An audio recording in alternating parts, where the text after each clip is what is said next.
از صفحه 4 ایمان در یک زمان ببخشید در یک زمان از 4 مذهب پیروی کردن؟ بله بله. خیر چشم. بله. توضیح میدم. و دیگر سوال هم که درباره یعنی شاعرهایی که مثلا عمر خیام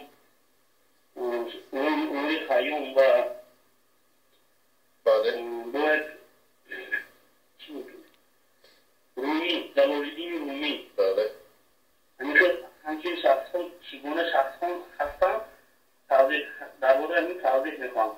و دیگر سوال هم همین که درباره حق و ناس وقتی که مثلا یک انسان درباره خودساری بسیار به صدقت دست میزند بود، بعدی که بزرگ شد از گناهش توبه میکند، حق و ناس در گردنش کار بسته و ولی همون شخصانی که از همونها صدقت کرده بود همون شخصها رو نمیشناسد.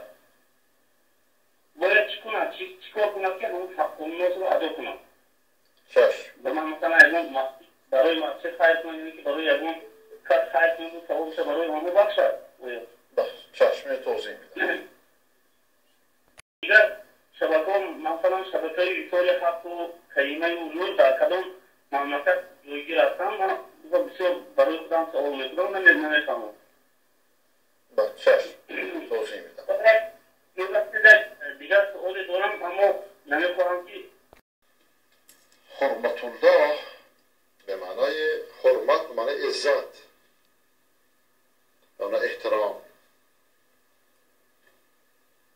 در یک وقت 4 مذهب پیروی کردن اگر عالم باشه براش جایزه، چون اینکه از 4 مذهب یک مسئله رو ترجیح بده. اگر عامی باشه نه، عامی با تابع عالم باشه. اگر یک عالمی بهش فتوا داد بله، اگر یک عالم درستی بهش فتوا داد اون موقع جایزه براش. عموما عامی مذهب نداره، عامی مذهبش مذهب عالمشه. ولی انسان سعی کنه که از یک عالم درست پیروی کنه، از عالمان درست سوال کنه، از یک نفر پیروی نکنه، از عالمان درست. مثلا کسی که از مذهب مالکی، حنبلی، شافعی پیروی کرد از یک مذهب، از یک عالم پیروی نکرد، از یک گروه از علما پیروی کرد.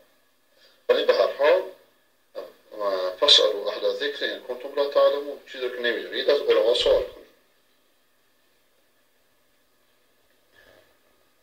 عمر خیام شعرهای خوب داره، شعرهای بعد مولانا جلال‌الدین رومی همچنین، و در تصوف اینها رو من مقدارشو بررسی کردم و مقدار زیادیش هم مونده. هر کسی رو ما اهل سنت مثل شخصیت پرستان و امام پرستان رافضی و غیر رافضی نیستیم. پیش ما قدسیت از آن خداونده. هر کسی دیگه رو حرفاش مقایسه میکنیم، میبینیم اگه با قرآن و سنت میخونه موافقه قبول میکنیم، اگر نه عذر اونو میخواییم و خدا ببخشدش. اگر خیلی صریح با قرآن مخالف بود با سنت مخالف بود مردم رو آگاه میکنیم و حساب اشخاص رو به خدا وامیگذاریم. هیچ کسی معصوم نیست.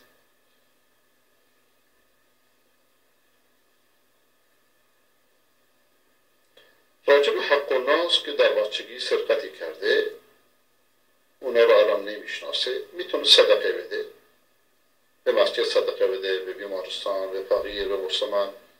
وقتی که نمیشناسه اونها رو میشناسه که این کانال هایی که شما ذکر کردید همشون در خلیجن. خب دوستان از من